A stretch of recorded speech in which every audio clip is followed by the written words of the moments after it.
Today we're sharing how overestimating your abilities as you start to improve can actually lead to setbacks. We're going to explore why this happens and the 6 ways to prevent crashing your central nervous system.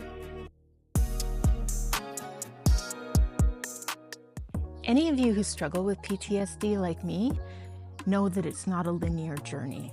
There's going to be good days, there's going to be bad days, and sometimes as symptoms start to improve, it's easy to feel like you're invincible. As a first responder, I was immersed in a field that demanded everything from you. It pushes you emotionally, physically, and mentally on a regular basis. I remember working shifts up to 24 hours because I would work my regular shift and then they would ask us to stay out on a few hours of overtime because the call load was heavy and the squad coming in to relieve us was short-staffed. And then inevitably, at the end of those OT hours, you would pick up an extra call that required lots of investigation, an arrest.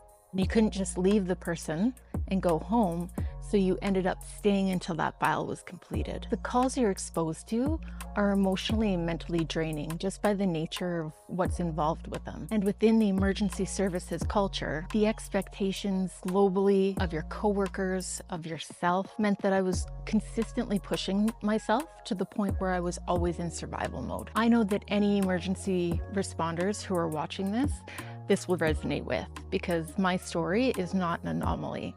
This is the crux of how things function within the emergency services world. As funding is taken away, you're constantly asked to do more with less, just like all professions right now. But the emergency response culture dictates that if you're unable to keep up with those demands, that you're weak or less capable than your coworkers. So it becomes a personal need to continue to push yourself beyond your limits. But this comes at a great expense to first responders.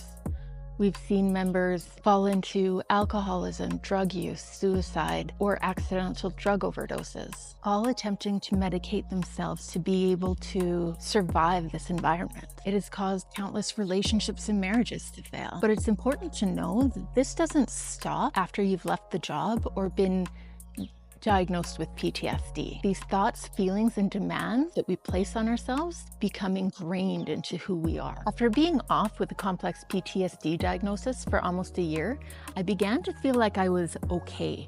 What did okay look like?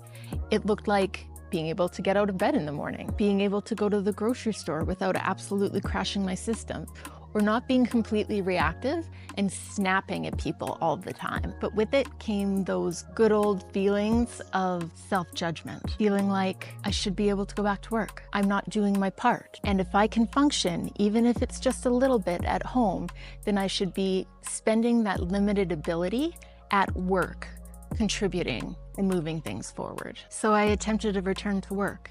And what happened was my not being able to cope in that environment, being pushed outside of my window of tolerance, and a complete crash of my central nervous system. I went from being okay to undoing all of the positive gains that I had achieved and setting myself back for months. For the first week, I was so exhausted, I couldn't get out of bed.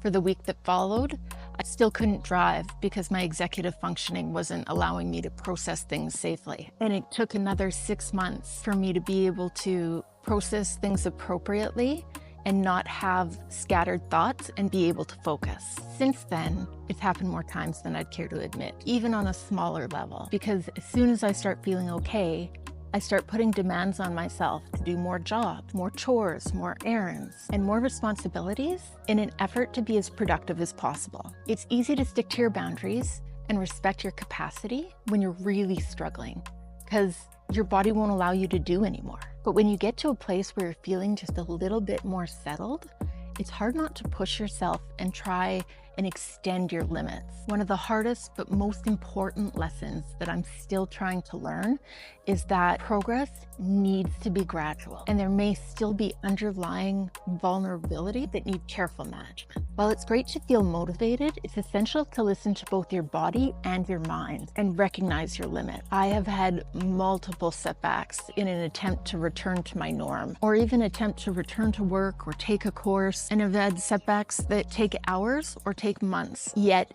every time I start to feel a little bit better, I fall into that fallacy of thought thinking that I'm ready to go and I'm right back to my old self again. And even since I've become a little bit more aware of this, it's really hard because I find myself impatient and frustrated at my inability to do things in the capacity that I was once able to. So what are the 6 ways to avoid crashing your central nervous system? Number 1, recognizing the signs of overestimation. I got it. Ooh, I don't got it. How do you tell if you're overestimating your abilities or if you're the person supporting someone if you feel that they're overestimating their abilities? The things you're looking for are increased stress, increased fatigue, irritability, and maybe even trouble sleeping. What you want to do is you want to start and bring a level of patience and start a conversation. Hey, these are some of the symptoms that I've noticed an increase in. Maybe we need to take a look at what you're doing and maybe it's a little bit too much. Number 2, setting realistic goals. To avoid setbacks, it's crucial that you set realistic and manageable goals. You want to take your larger tasks and break them into smaller, more achievable events, and you want to be able to celebrate your victories. By celebrating your victories and your achievements, it gives you the ability to recognize where you are in your progression. It allows you to stay motivated and focused as you move forward and gives you the ability to recognize when you're overextending yourself. Number 3, prioritizing self-care. Self-care needs to become non-negotiable. If you're not prioritizing yourself by taking time to do whatever activity helps you to unwind and you lose sight of your self-care needs, it's going to lead to overwhelm and likely a setback. Number 4, seeking support. Don't be afraid to seek support.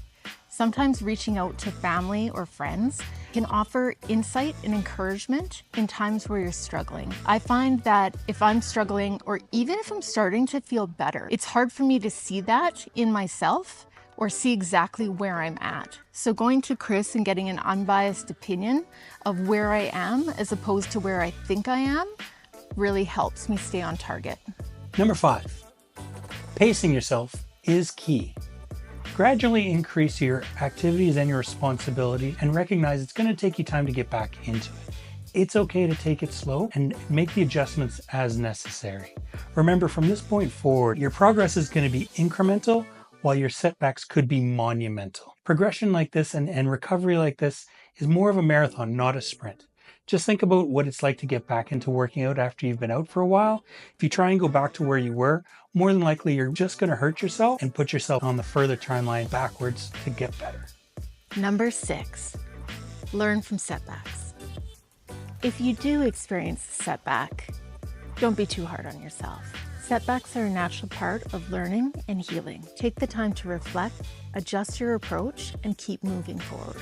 Each setback, as frustrating as it can be, is an opportunity for self-discovery and growth.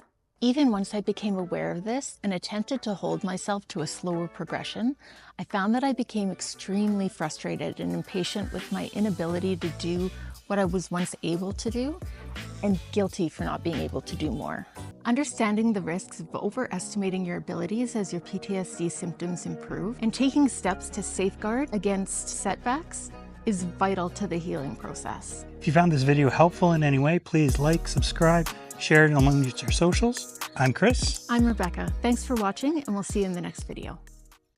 So what are the 6 ways to avoid crashing your central nervous system? Butt scratches? Butt scratches are a way to avoid crashing your central nervous system?